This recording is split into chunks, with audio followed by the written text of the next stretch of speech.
So ayun mga idol, for today's video magdi-DIY naman tayo ng bumper taillight.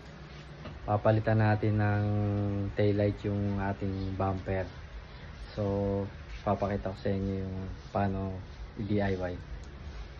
So yan yung i-DIY natin.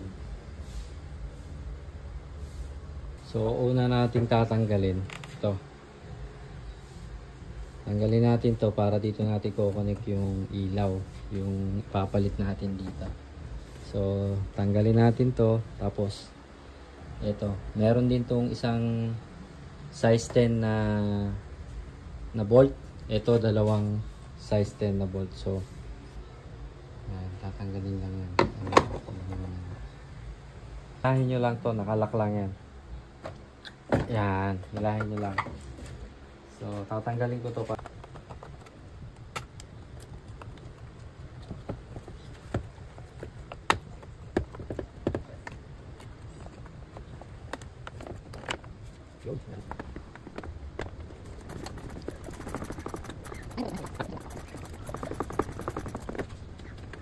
Pagtanggal nyo na, ulak nyo lang yan. Lalabas na yan.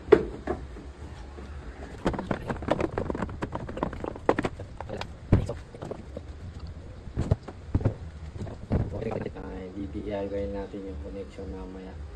Papakita ko sa inyo kung paano i-connect.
So ayan, nailagay na natin. Testingin naman natin ngayon kung tama ba yung ating lagay, kung gagana ba.